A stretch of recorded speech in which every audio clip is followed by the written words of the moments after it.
I am sitting at my desk with my pen hovering above this open notebook. Time is such a thief, I think to myself as I look at the pages full of my history. And then I glance up, look out the window onto the long, grassy slope of the back property, and there I see the young boy. He has made his way through the column of thick pine trees, and he has managed to climb up onto the one well-worn branch that provides the only unobstructed view of my home and its hidden surroundings.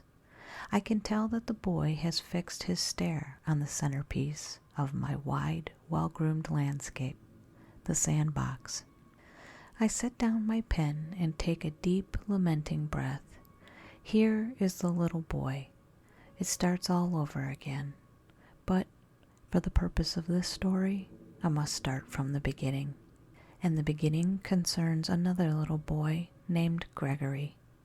Gregory Baston, who lived a quiet life with his mother and father. All were happy, and more importantly, all were healthy. Gregory was 11 years of age. He was reclusive by choice and by necessity. He enjoyed his own company, and he was mercilessly bullied at school. Gregory was also compulsively curious, like most other little boys. What most roused Gregory's curiosity was the mansion at the end of the street, which nobody knew anything about because it was hidden behind an imposing curtain of tall, old pine trees that ringed the entire property. The thick, rigid trees shot sky high and lined up shoulder to shoulder like a security force. Gregory passed one particular section of the pines each day on his way home from school. The sidewalk abruptly ended as the adjacent road veered left. The sidewalk became a dirt path, went on for about 20 yards, then met with the road and became concrete sidewalk again. No cars passed along this stretch of road since it only led to a cul-de-sac. Nobody used this portion of sidewalk except for Gregory, since his house was just up the way. This was his own little adventure trail. At first, Gregory only slowed his pace as he neared this spot of pines. He would glance into the thick, crowded darkness and try to see whatever information he could. How far in did the pines go? Was there a fence somewhere back there? What if he just stepped into the first couple of trees? That last thought piqued Gregory's curiosity, and it soon turned into a self-dare.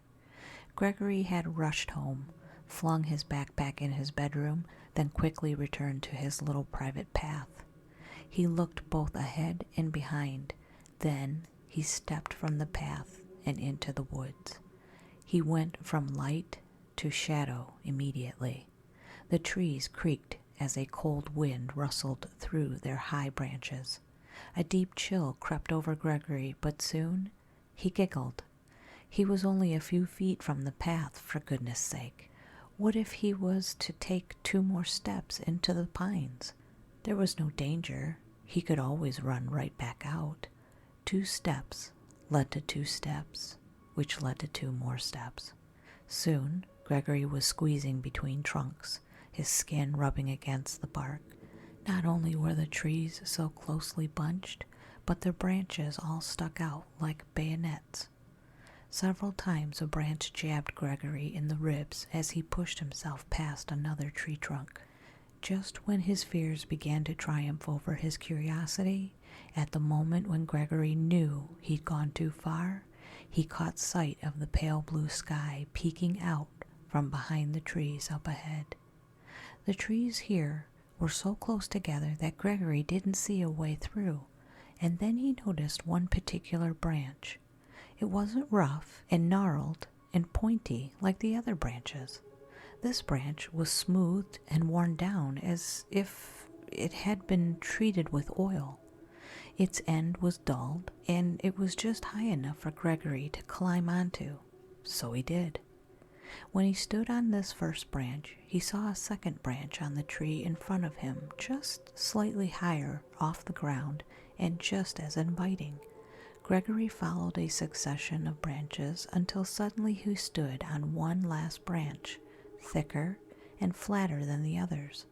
Gregory hugged the cold trunk of the tree and looked onto a beautiful, enormous mansion atop a vast, lush carpet of grass. The house looked like it had enough rooms to sleep the entire town. More beautiful than the mansion was the property on which it sat. The grass was greener than a canyon without one dead blade. There were several bubbling fountains on the edges. Brick walls lined the perimeter. An array of flowers and flowering trees were dotted throughout. But all of this was only set dressing for the star. Right in the center of the great lawn was a black marbled sandbox. It was the most curious and inviting thing Gregory had ever seen. "Hey, get down from there this instant!" A man barked up at Gregory so suddenly that Gregory nearly fell from the branch. He froze, his heart suddenly pounding like a fist punching through his chest. "Please, I didn't mean to startle you, but you must come down. It's dangerous. You might fall." The man changed his tone and spoke softly. Gregory turned his eyes downward and stole a look at the man. He looked the same age as Gregory's father and smiled up at Gregory, like a schoolteacher encouraging a child back to the classroom after recess. "You are quite an explorer to navigate through these old trees," the man said as he took Gregory's hand and helped him down from the last branch. "What's your name?" "Gregory." Gregory felt trust and kindness and warmth in the man's hand.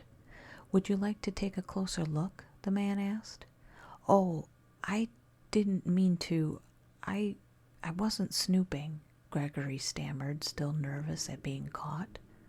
"It's quite all right," the man replied. "I once did exactly the same thing you did."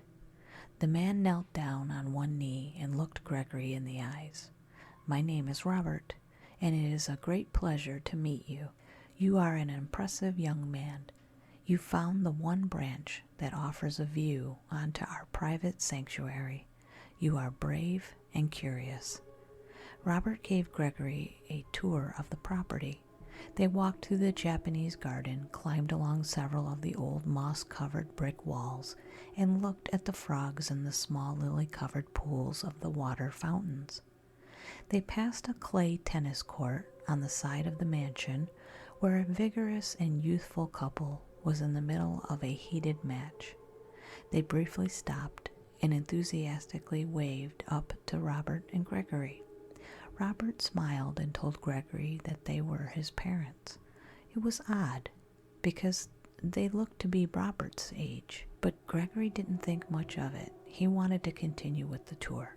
Robert intentionally avoided the sandbox, which only further piqued Gregory's curiosity. At each stop along the way, Gregory's attention turned back to the sandbox.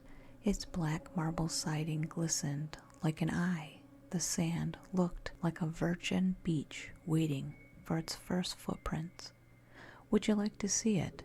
Robert looked down at Gregory, who was staring at the sandbox. Gregory nodded his head, yes, with delight.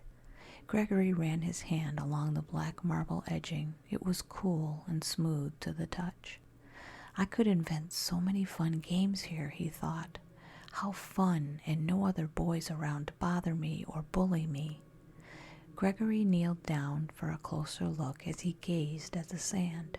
He stretched out his hand to touch it. Suddenly, Robert violently seized Gregory's hand and stopped him. "No, not yet." Gregory looked up at Robert, frightened. Startled tears formed in the corners of his eyes. Robert kneeled down next to Gregory as he tightened his grip. "Listen to me, boy, and listen well. Your life and your parents' lives depend on it. Do you hear me?"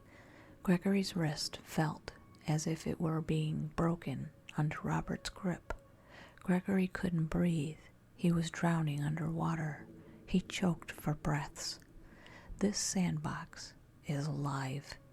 Each grain of sand is a tormented soul, a soul who needs to feed on life to ease its torment. Your curiosity brought you here, guided you to the Sandbox. You are to be their new guardian." Robert paused. Gregory had closed his eyes, but he could hear Robert's deep, ferocious breaths. It sounded like a horse galloping in Gregory's ears. "Look at me," Robert said in a grave voice. Gregory opened his eyes and looked at Robert. Once, when Gregory was 5 years old, he had fallen off the jungle gym and he had landed on his head. For an instant, he thought he'd broken his neck. There was a consuming fear that electrified his body and mind, a terrifying fear. He felt that fear all over again as he looked into Robert's narrowed eyes. "You're too young to understand, so you will experience what I'm telling you." And as quick as lightning, Robert thrust Gregory's hand into the sand. Immediately, Gregory felt 1,000 needled teeth biting into the very fingerprint folds of each finger. His palms felt as if razors were peeling back each layer of skin with excruciating care. Gregory screamed with such force that he thought his eyes were going to burst. Blood began to run down his nose. Robert patted Gregory's forehead with a handkerchief as Gregory lay flat on the grass, his sightless eyes staring up at splotches of gray clouds skulking past. He had passed out. "You are now in charge of the Sandbox. You are responsible. You must feed it human flesh, young flesh, boys and girls." Robert folded the handkerchief, put it back in his pocket, then hoisted Gregory to his feet. "Time moves quickly. You must not hesitate. This is your responsibility. You must feed them once a month." Gregory ran home in a panic. He stopped 2 times along the way and vomited. His knees felt as though they would crumble beneath him at any moment. He ran through the front door and zoomed past his mother, who quipped, "Not even a hello?" Gregory ran upstairs and dived beneath his bed covers. He curled up in a ball and cried as he wished he'd never set foot into those pine trees. Gregory feigned illness for 2 weeks. He wouldn't get out of bed. He thought that if he stayed there, maybe everything that had occurred would turn out to be make-believe. After the first couple of days in bed, the days and hours began to melt one into the other, and Gregory began to have mild hallucinations. He confused real events with imaginary events. "Did the doctor visit and take my temperature?" he asked himself. "Did Mom make me chicken soup this morning?" Gregory soon convinced himself that perhaps it was a terrible nightmare. Perhaps the Sandbox was nothing. But then his father fell ill.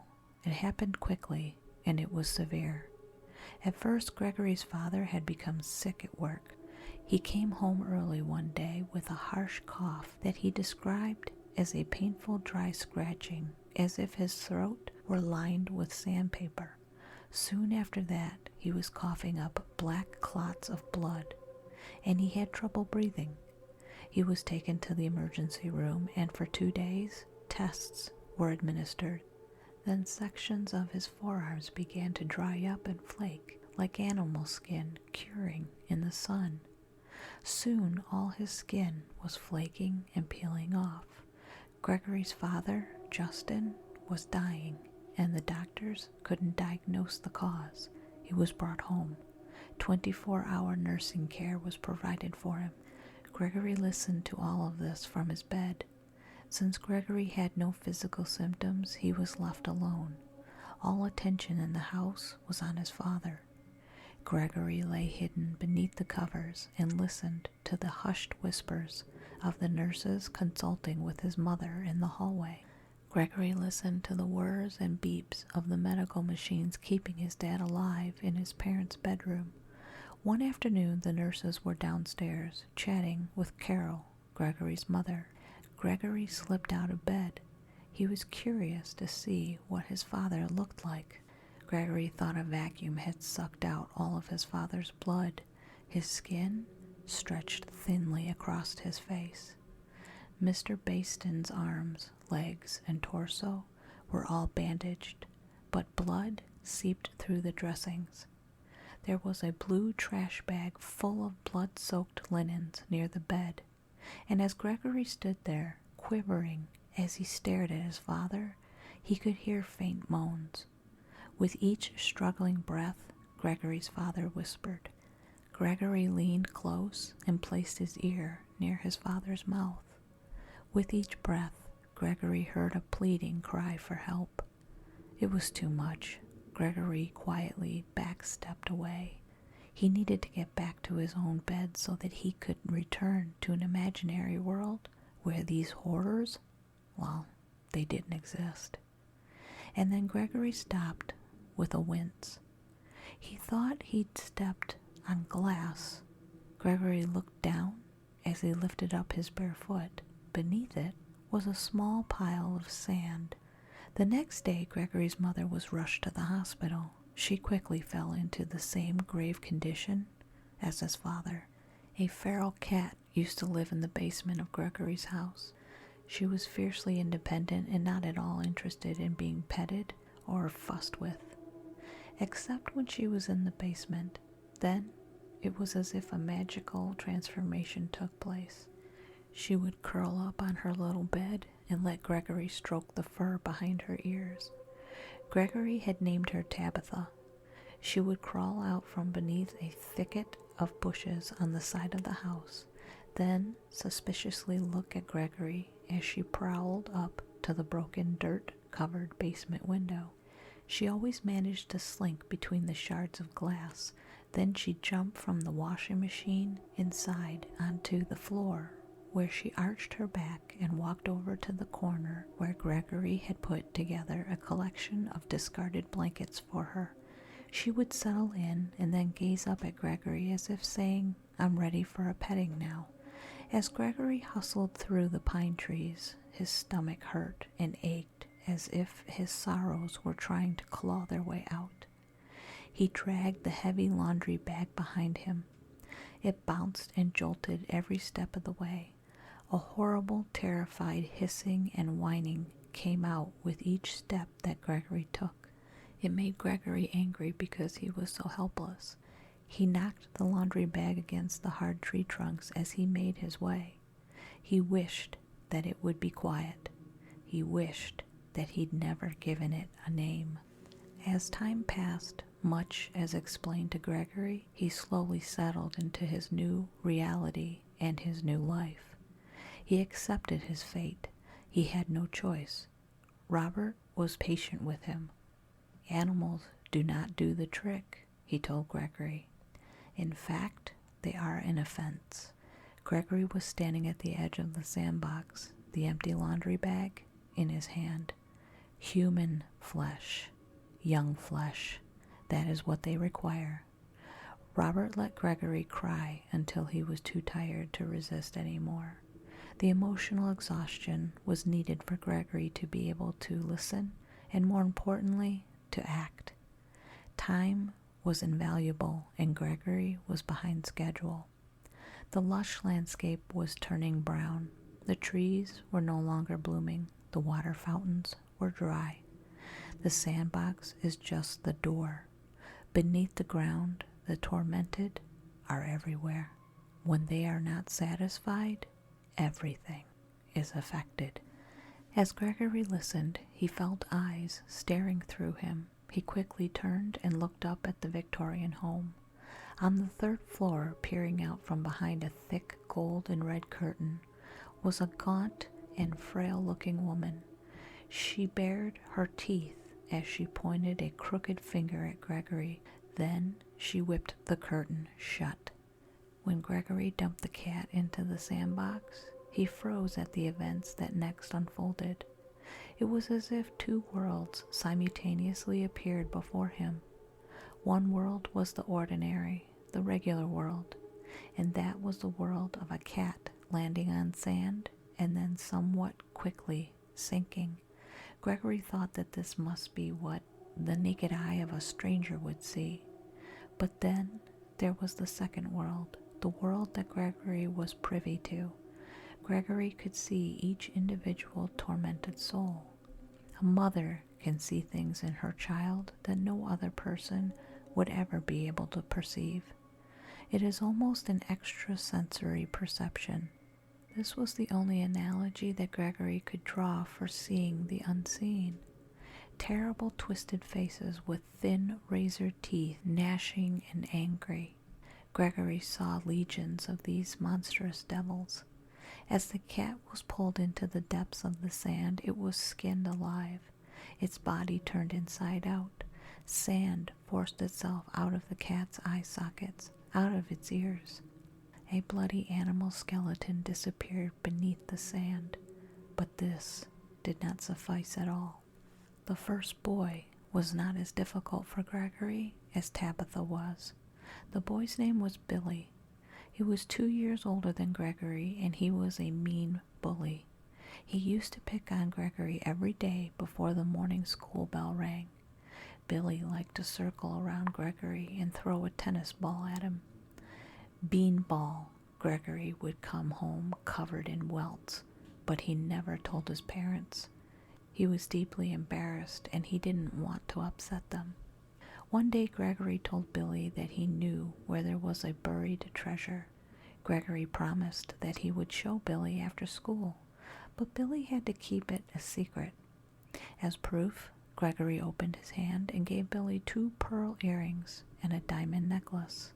"There is a whole chest full of this," Gregory whispered. "I need someone to help me dig it up. I can't do it alone." Billy teetered on the black marble of the sandbox and was practically hyperventilating with excitement. Firstly, he was proud of himself for getting through the forest of pines, arguably his greatest fear. Secondly, he was now staring at a mound of sand that contained a treasure chest somewhere inside. He roughly pushed Gregory down onto the grass and warned, "I'll deal with you later." Billy picked up the shovel that Gregory had brought along. Then he stepped onto the black marble and leapt into the sandbox. The screams were unlike anything Gregory had heard before. They were deafening, and the whole process went from slowly than Gregory had expected. Tabitha was pulled under quickly compared to Billy. It was painfully slow, excruciatingly slow. Billy cried and begged. He outstretched his hand as he cried for Gregory to pull him out. Gregory reached his hand forward and grabbed his mother's 2 pearl earrings and diamond necklace from Billy's hand. After another several minutes, Gregory picked up the shovel and whacked Billy over the head. Billy was still sticking out of the sand from the chest up, and his pitiful cries for help were beginning to distress Gregory. The shovel crushed against Billy's head, stunning him into silence. Billy's eyes glazed over with terror.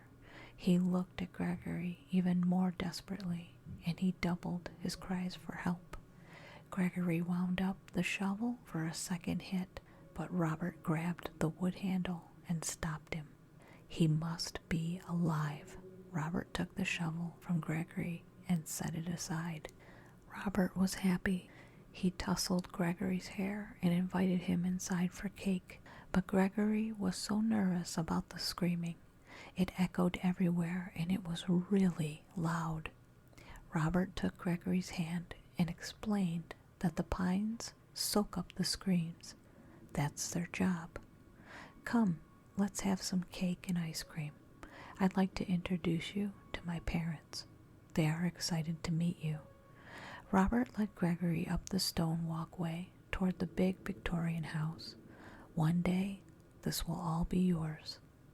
I look around the library now, at the shelves full of notebooks. I glance out the window again. The boy is still there, transfixed, just as I was that first day. I sign my name at the bottom of the last page of my notebook, Gregory Baston. I close the cover and slide it onto the bookshelf right next to Robert's notebook. I must go outside now. I will walk out the side door off the pantry and I will sneak up behind the boy to make sure that he doesn't run away before I'm able to touch his hand. I pause for one last moment before I leave. Time, I think to myself. The thief. I take about a second to consider it all. From the dining room at the other end of the house, I hear the faint sounds of waltz music. My parents are dancing. They dance every day. It is time now to help that little boy down from the branch.